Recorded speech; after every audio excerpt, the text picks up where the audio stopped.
Hello बच्चों, मेरी पाठशाला में आपका स्वागत है। आज का हमारा टॉपिक रहेगा न्यूट्रिशन इन एनिमल्स। ये आपके साइंस बुक का सेकंड चैप्टर है। पहले चैप्टर में हमने सीखा था न्यूट्रिशन इन प्लांट्स। उसमें हमने ये समझा था कि अधिकांश प्लांट्स जो होते हैं उनके अंदर क्लोरोफिल होता है। क्लोरोफिल और सनलाइट की सहायता से वो कार्बन डाइऑक्साइड जो हवा से उनके पत्ते सोखते हैं प्लस वाटर जो उन्हें रूट से मिलता है उसको वो अपना चेंज कर देते हैं कार्बोहाइड्रेट्स में। इस प्रोसेस को कहते हैं फोटोसिंथेसिस, क्योंकि ये सूरज की एनर्जी के हेल्प से होता है और ऑक्सीजन गैस भी बनती है जो वो हवा में रिलीज़ कर देते हैं। और ये जो कार्बोहाइड्रेट्स होते हैं जो शुगर की फॉर्म में पूरे प्लांट के अंदर स्टोर्ड रहते हैं, उनसे ही उनका पोषण होता है। अब आए हम एनिमल्स पे, तो एनिमल्स की भी रिक्वायरमेंट न्यूट्रिशन के लिए वही है जो प्लांट्स की है। Animals also require food for growth, for building bodies, अपने जो डैमेज्ड सेल्स हैं, बॉडी पार्ट्स हैं, उनको रिपेयर करने के लिए उनको चाहिए न्यूट्रिशन। और उसके लिए चाहिए कि जो फंक्शन उन्होंने करने हैं, जो भी काम उन्होंने करना है या उनके शरीर के अंदर जो काम कर रहे हैं, हार्ट, लंग्स या दूसरे ऑर्गन्स, उसके लिए एनर्जी चाहिए। तो न्यूट्रिशन इन एनिमल्स की जब हम बात करते हैं तो उसमें तीन एलिमेंट आ जाते हैं। एक तो उनकी रिक्वायरमेंट क्या है न्यूट्रिएंट्स की, न्यूट्रिएंट्स की रिक्वायरमेंट क्या है उनकी।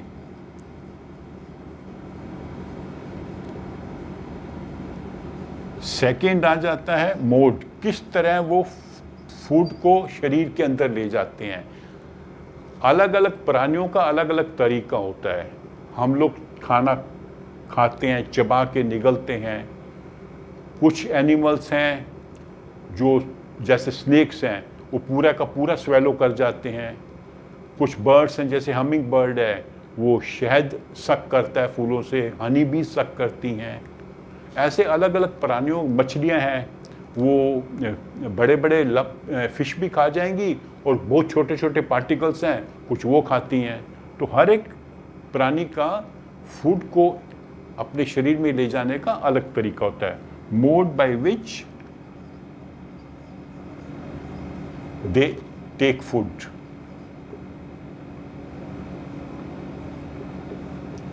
और तीसरा एलिमेंट आ जाता है कि कैसे वो डाइजेस्ट होती है,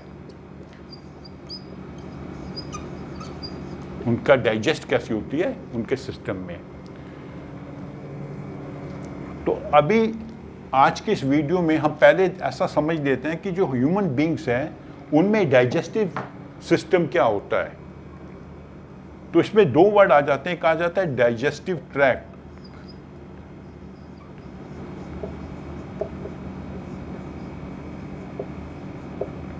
और दूसरा आ जाता है डाइजेस्टिव सिस्टम।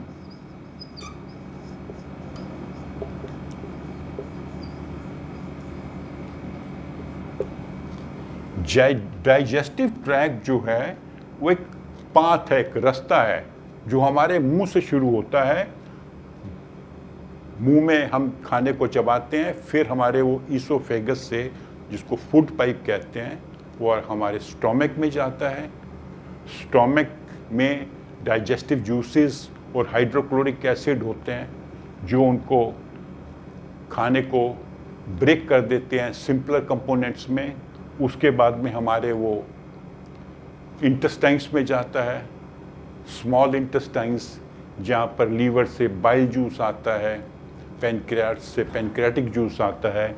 वो ये सब चीज़ें जो हैं फूड के कंपोनेंट्स को ब्रेक करती हैं।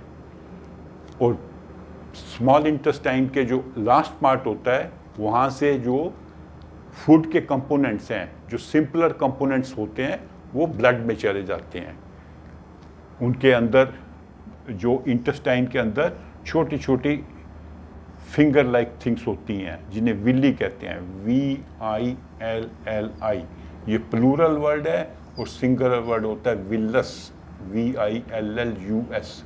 ये छोटे छोटे फिंगर लाइक थिंग्स होती हैं जिसके माध्यम से वो खाना जो हमने पचाया हुआ खाना है वो ब्लड में चले जाता है, और ब्लड से फिर धीरे धीरे पूरे शरीर में न्यूट्रिशन पहुंचती है। उसके बाद में ये खाना जाता है लार्ज इंटेस्टाइन्स में, और लार्ज इंटेस्टाइन्स में सारा जो पानी है उसका डाइजेस्ट हो जाता है, एब्जॉर्ब हो जाता है, और लास्ट पोर्शन में रेक्टम होता है जहाँ पे हमारा जो वेस्ट प्रोडक्ट होते हैं वो जमा रहते हैं, और एंड में एनस होता है जहाँ से वो निकल जाता है।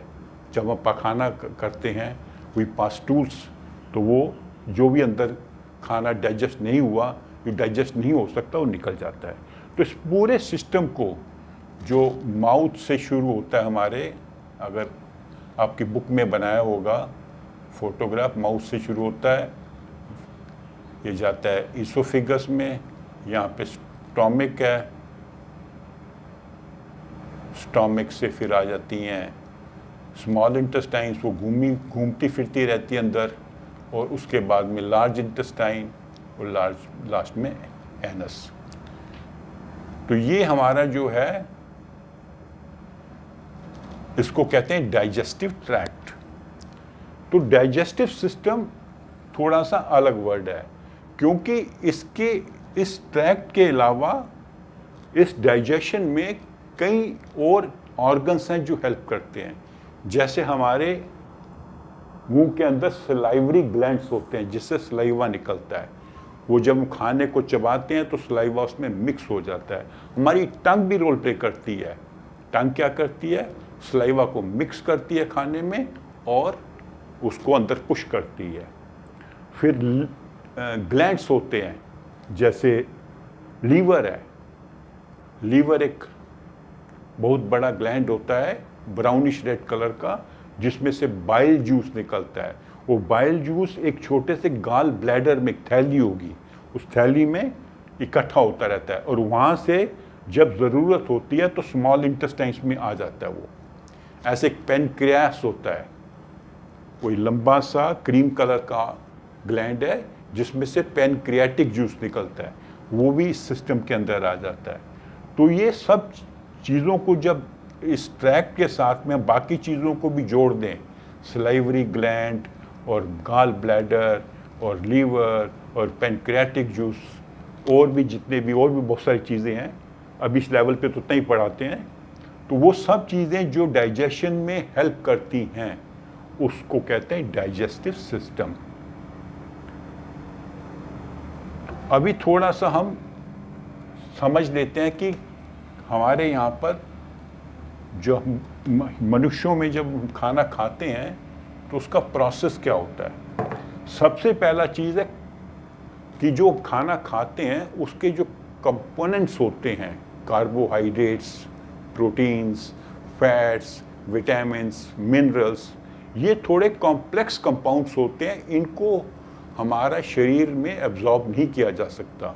तो इनको एब्जॉर्ब करने के लिए एक तो ब्रेक डाउन करना पड़ता है छोटे टुकड़ों में, छोटे पीसेस में, और केमिकली भी इनको ब्रेक डाउन करना पड़ता है। इसमें केमिकल चेंज भी होती है, मैकेनिकल चेंज भी होती है।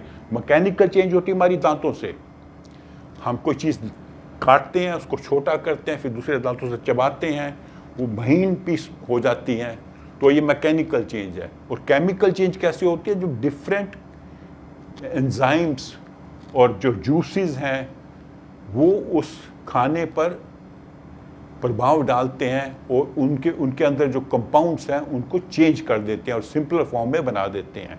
तो डाइजेशन का बेसिकली मतलब यही होता है, changing the complex components into simpler forms. जो कॉम्प्लेक्स कंपोनेंट्स हैं इनको सिंपलर फॉर्म में बना देना को डाइजेशन कहते हैं। तो सबसे पहले माउथ के अंदर, जिसको हम कहते हैं बक्कल कैविटी, VUCCAL, ये VAIT कैविटी,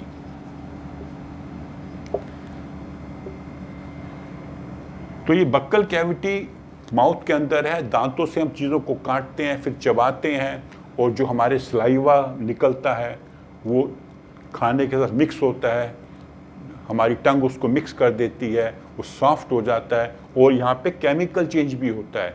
जो कार्बोहाइड्रेट्स हैं, जो स्टार्च हैं, वो ग्लूकोज में बदल जाते हैं। इनफेक्ट खाना अच्छे से चबाना इसलिए ज़रूरी है कि सलाइवा अच्छे से मिक्स हो जाए और जितना संभव हो उतना स्टार्च जो है वो ग्लूकोज में, शुगर में चेंज हो जाए। उसके बाद ये जाएगा हमारे ईसोफेगस से।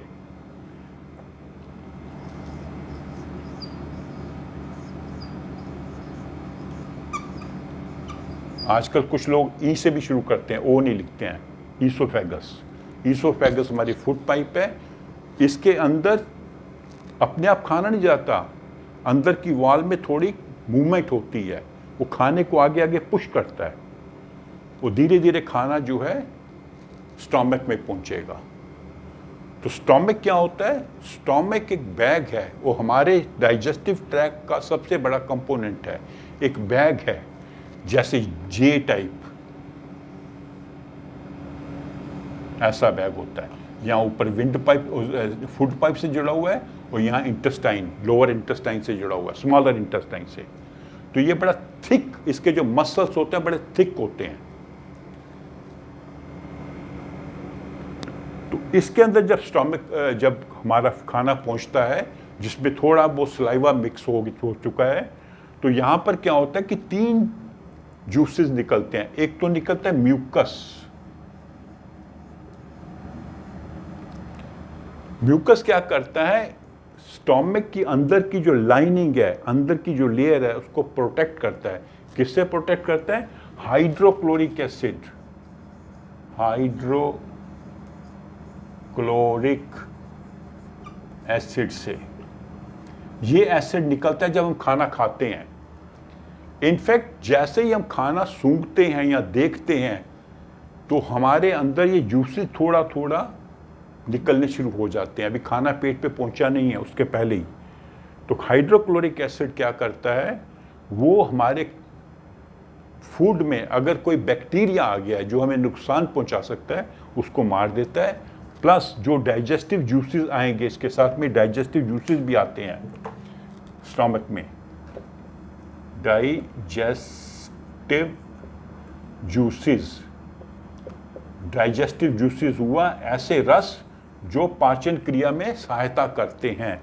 तो ये पाचन क्रिया शुरू हो, इसमें हाइड्रोक्लोरिक एसिड भी सहायता करता है, और एक तो बैक्टीरिया को मार देता है। और हाइड्रोक्लोरिक एसिड से इस स्टोमक को बचाने के लिए म्यूकस निकलता है, जो उसकी लाइनिंग में एक लेयर सी बना देता है ताकि इसको नुकसान ना हो। तो यहाँ पर जो है वो फर्दर चेंजेस होती हैं उसमें, फूड में, और खाना फिर उसके बाद में जाता है स्मॉल इंटेस्टाइन्स में। और स्मॉल इंटेस्टाइन्स में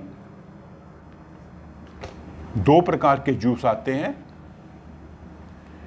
एक आता है बाइल जूस, ये निकलता है लीवर से।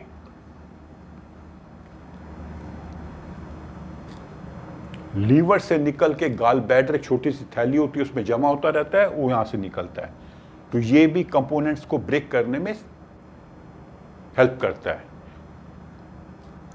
और दूसरा आता है पैनक्रियाटिक जूस। पैनक्रियास एक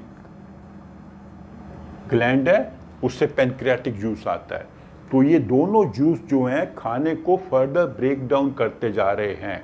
और जो इंटेस्टाइन में भी खाना आगे कैसे जाता है, उसके अंदर की जो लेयर है, मसल्स हैं, वो खाने को धीरे धीरे धीरे आगे पुश करते हैं। और जब ये बिल्कुल उसके जो लास्ट पार्ट होता है इंटेस्टाइन्स का, वहाँ पहुँचता है, तो वहाँ पर जैसे मैंने आपसे कहा था, छोटी छोटी फिंगर टाइप लाइक एक चीज़ होती है जिसको विल्ली कहते हैं।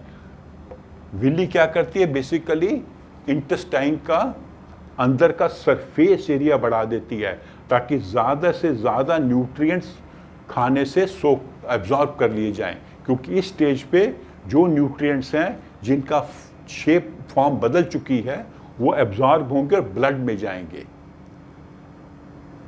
ब्लड से वो फिर शरीर के अलग अलग अंगों में जाएंगे और वहाँ पर वो हमें न्यूट्रिशन देंगे। शरीर के हर अंग को, हर ऑर्गन को नरिशमेंट चाहिए, तभी वो ग्रो करता है, तभी वो अपने आप को डैमेज जो अपने अगर कोई डैमेज हो गया उसको रिपेयर कर पाता है, और जो काम उसने करना है, जो हार्ट काम कर रहा है, जो लीवर काम कर रहा है, जो लंग्स काम कर रहे हैं, उस काम करने के लिए उनको एनर्जी मिलती है।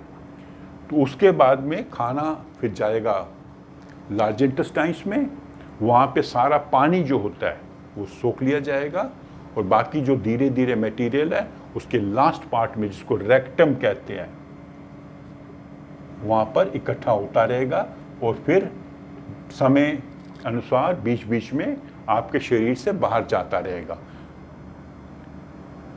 तो ये पूरे डाइजेस्टिव सिस्टम का हमारा अरेंजमेंट है। तो अब कौन से इसमें जो हमारे खाने के जो अलग अलग कंपोनेंट्स हैं वो कैसे चेंज होते हैं, किस फॉर्म में चेंज होते हैं, वो मैं आपको एक अलग वीडियो में बताऊंगा। तो आज के वीडियो में बस इतना ही। अगर आपको ये वीडियो अच्छी लगी है तो उसे लाइक कीजिए, शेयर कीजिए, और मेरे चैनल को सब्सक्राइब कीजिए। Thank you.